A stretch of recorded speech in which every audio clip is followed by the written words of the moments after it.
Un día más, con la gracia del Señor, proseguimos el comentario del Catecismo de nuestra Madre la Iglesia. Catecismo de la Iglesia Católica, con Monseñor José Ignacio Munilla. Continuamos esta edición del Catecismo con el punto 538. Por cierto, un matiz que veo que antes me he equivocado. Hablaba de que las tentaciones del desierto están referidas en Marcos, Lucas y Mateo. De los tres es Marcos y no Lucas, que antes lo he dicho equivocadamente, es Marcos el que habla de que Jesús fue tentado sin especificar una por una las tres tentaciones. Y son Mateo y Lucas los que las especifican. Bueno, detalle. Continuando adelante en esta explicación, el Catecismo dice, dentro de este punto 538, dice que las tentaciones del desierto recapitulan las que fueron las tentaciones de Adán y Eva en el paraíso y las tentaciones de Israel en el desierto. O sea, para entender bien estas tres tentaciones, es importante verlas en ese contexto de cómo Adán y Eva fueron tentados en el paraíso y cómo Israel fue tentado en el desierto. ¿En qué consistieron las tentaciones del paraíso y del desierto? La tentación del paraíso, lo hemos explicado en el programa en muchas ocasiones, principalmente consiste en la tentación de el querer ser como Dios, pretender ser Dios sin Dios. Olvidarnos de nuestra creaturalidad, olvidarnos de que somos criaturas de Dios y por lo tanto nuestra dignidad parte de no de inventar nuestro camino, sino de abrazar el camino que Dios nos ha trazado. Es como un olvido de la creaturalidad y pretender nosotros mismos trazar el camino, no inventarlo, yo discernir el bien y el mal como si yo fuese autónomo, independiente de Dios. Las tentaciones de Israel en el desierto, pues principalmente podíamos subrayarlas en la tentación de desconfianza. ¿Nos has traído aquí al desierto para dejarnos morir de hambre y de sed? En medio de la prueba, Israel desconfía de Dios y tiene la tentación de, pues ante ese Dios que no es capaz de controlar y de manipular a su capricho, pues tiene la tentación de hacerse ídolos, ídolos de oro y plata, etcétera. Pero es una tentación de desconfianza.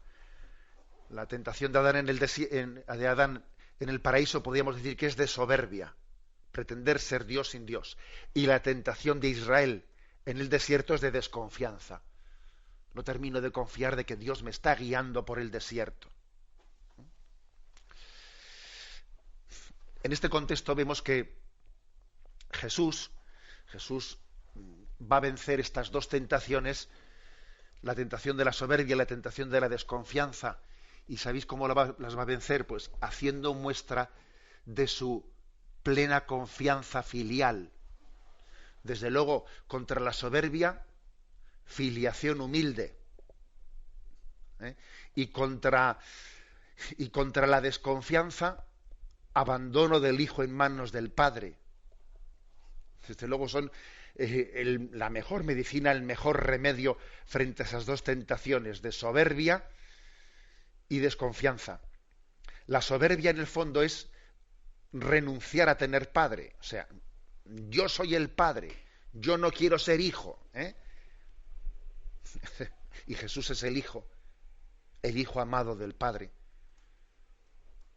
Y la desconfianza es trazarse mi propio camino. No me fío de que conduzca el otro mi vida. No, tengo que ser yo el que lleve el volante. Porque si lo lleva el otro, yo no me fío. No. Bueno, pues Jesús se abandona plenamente al Padre. Padre, a tus manos encomiendo mi espíritu, que no se haga mi voluntad sino la tuya. O sea que, como vemos, las tentaciones de Jesús en el desierto están reparando el daño que el pecado ha causado en el género humano, en Israel. Y es que además tenemos que ver esas tentaciones no de una manera aislada en este episodio puntual que ha ocurrido en el desierto.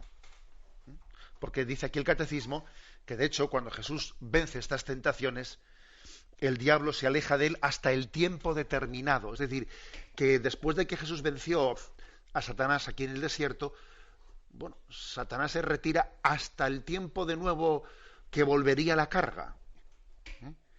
Y lo vemos de una manera especial en Gesemaní, cuando Satanás vuelve intentando agobiarle a Jesús, intentando poner sobre él todo el peso de lo que le viene encima en la pasión, y Jesús tiene esa lucha interior y finalmente dice que no se haga mi voluntad sino la tuya.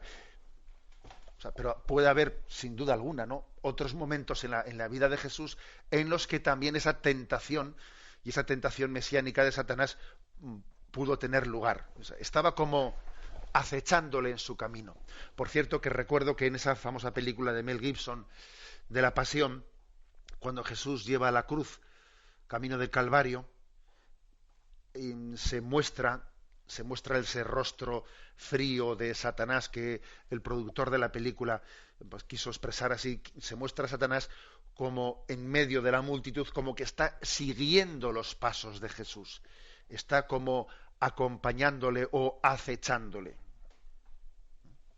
Por eso dice el Evangelio de San Lucas que Satanás se alejó hasta el tiempo determinado. O sea, él iba a intentar apartarle a Jesús, ¿no?, de la voluntad del Padre.